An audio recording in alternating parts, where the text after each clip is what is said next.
Ladies and gentlemen, welcome to Drive. In today's review we have a very special car, and it is an Alfa Romeo Giulia Quadrifoglio, which is one of my most favorite Alfas ever built because they went all out on it. For 30 years they didn't build a rear-wheel driven car, and now finally we got one. So find out if this is a true M3 killer in the video. So before we start the video, I need you all to subscribe to the YouTube channel and like the video, because we need your support to be able to continue filming beautiful cars as this. Let's start with the review. What is the Alfa Romeo Giulia all about? Well, this particular version is like a Ferrari with 4 doors for the normal guy that is able to afford a car like this. Although it is expensive, I have to admit. The car has a 2.9 liter V6 engine, very familiar because it is actually from a Ferrari. It produces 510 horsepower and 600 Newton meters of torque. It can rev up to 7,500 RPMs and is only driven by the rear wheels. The engine is called an F154. Why? Because the origin of this engine is from Ferrari. It's able to accelerate the car from 0 to 100 in 3.8 seconds and tops out at 307 kph. A wonderful looking thing. And how that sounds, you will find out right now.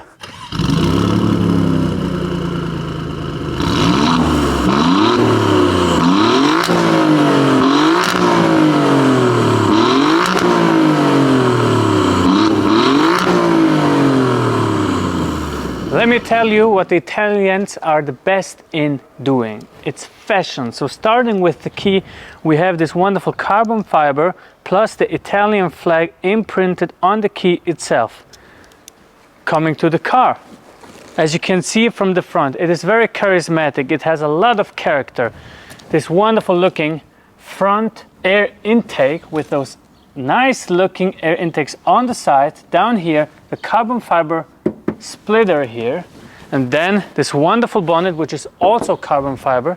And then coming to the side, we have this wonderful looking wheels. They are incredible, beautiful, and I have always loved the design of an Alfa Romeo wheel. It is almost like an architecture beauty and art. So then you have this very nice and still bulky looking car with this side skirts that really come out in this very interesting angle, reminding you of a race car. From the side, like I said, typical limousine, not that spectacular, but then here comes a charismatic part, and it's the back of the car. So this one is very interesting to look at. You see the quad exhausts are a little bit like put in an angle, so they're not just straight like you would see on an old BMW M5, for example. No, they're a little bit angular, a little spoiler to top it off, so it's nicely designed. Alfa Romeo Giulia on the side, perfect. Gray metallic color, gray wheels. It is very, very nice. Getting into it is very difficult because you have to sit in here and then kind of lay down to be able to be placed inside. And you're gonna scratch your arm every time you close the door, and after you close it, look at how far I'm going to move now. I just press the start button and it's moving me all the way forward. So that is somewhat strange. So welcome to one of the cleanest interiors you have ever seen in the Alfa Romeo Giulia.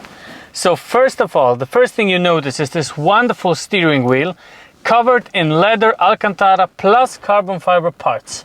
So the steering wheel looks beautiful to my eyes with those 2 spokes coming down here, combining it into the middle, making it very nice and luxurious still, but sporty.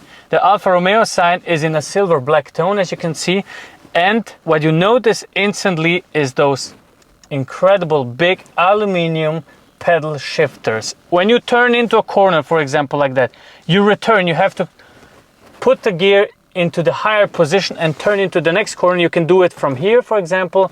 You can do it up here in the middle, same with the downshift. So that is very good for driving fast. Other than that, the only thing that is also on the steering wheel is this danger button, because red is the right color for starting up this engine, because you're driving a Ferrari engine. Other than that, very clean. You have those round air vents on the right side and on the left side. Here in the middle, pretty much like a basic car. This little knob here, this little button that changes the driving mode you're in. So you can choose between all-weather drive, neutral, dynamic and race. On the speedometer, your RPM gauge on the right side, you notice it goes up to 330 kph, which is actually pretty accurate because the car can go at 310 almost. As you can see, it is very spacious in here. Not so much for the leg room, but for the head. I mean, it's very spacious. The car goes in a very kind of curvy, interesting form, so you have a lot of headroom at the front, more in the middle part for some strange reason, and at the back it's also okay. You're basically just here to be driven somewhere.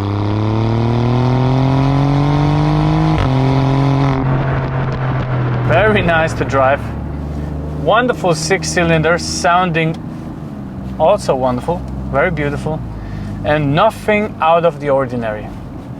But then you want to change it to something to experience what Alfa has made with Ferrari, or with the Ferrari engineer that produced this car, designed it, especially the one that designed the 458 Ferrari. I'm going to accelerate the car now from 0 to 100. So let's go.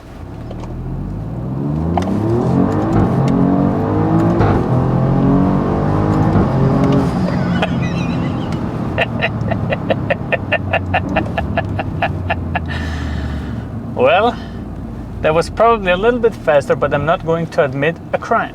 So let's do it again. Because it's rear-wheel drive and we have the ESC off, I'm gonna be a little bit gentle on the throttle. Okay.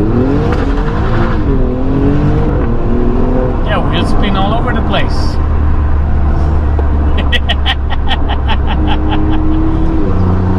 Watch this, full throttle.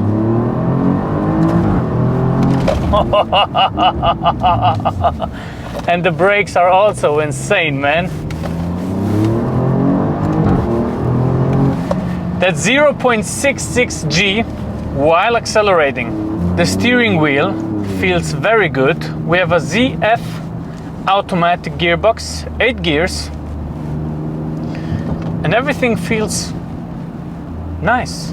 So I'm trying to find a way to describe how this car feels, so I have to drive some corners a little bit faster.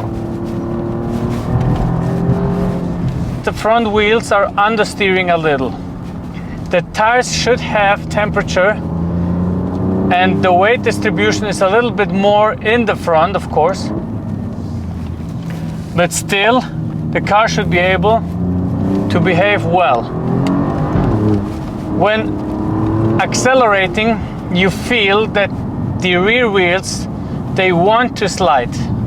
You feel it instantly. As soon as you press the throttle, you're gonna leave a black mark on the road. That is interesting. I wouldn't say it is as sporty as an M3 or an M4, because those cars, they have much more grip in the front. The tires are good tires, they're not bad, but still, it is joyful. I'm in race mode now, so I am going to soften the suspension. It is a very bumpy road. I instantly feel now that the car isn't jumping as much on this road, but still it doesn't have as much grip as an M4, for example.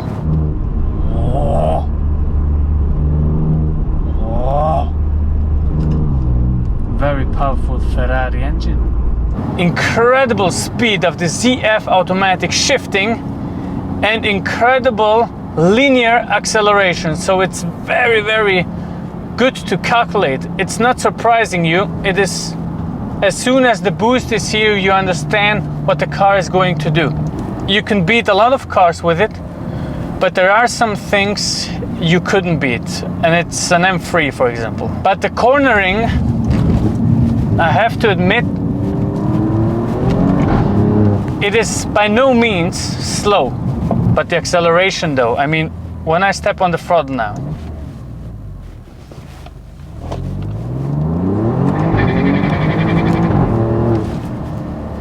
tires spin all over the place.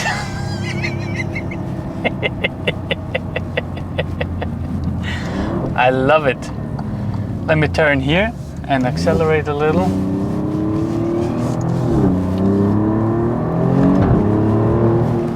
The shifts are incredible fast. Pam, pam, pam. Every gear is going into the gearbox very nicely.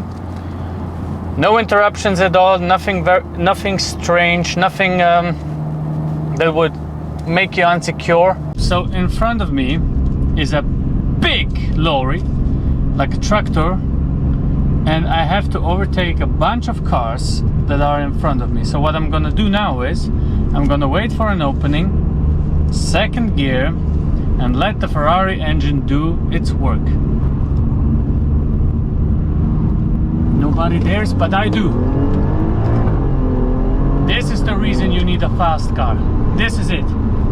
Just overtook like 5 or 6 cars in 2 seconds, man. While everybody is waiting for the other one, I was like a lion waiting for the bait.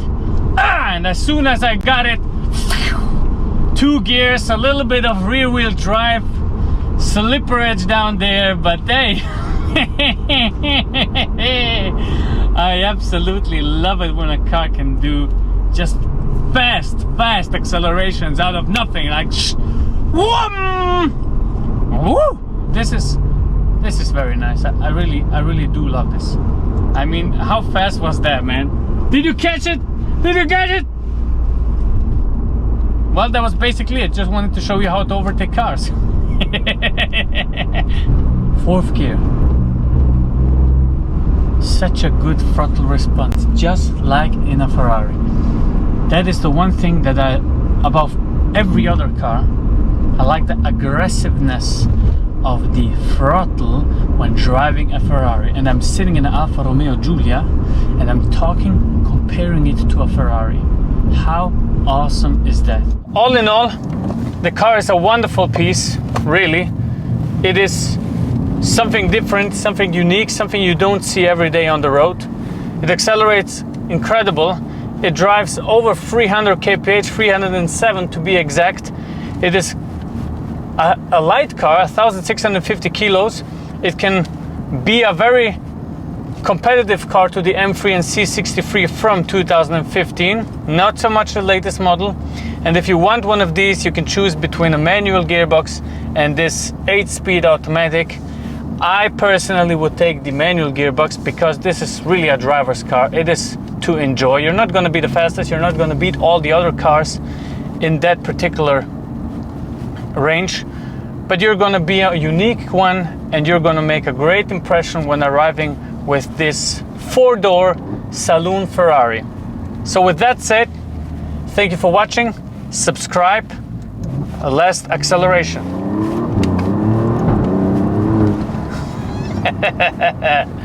Goodbye, friends.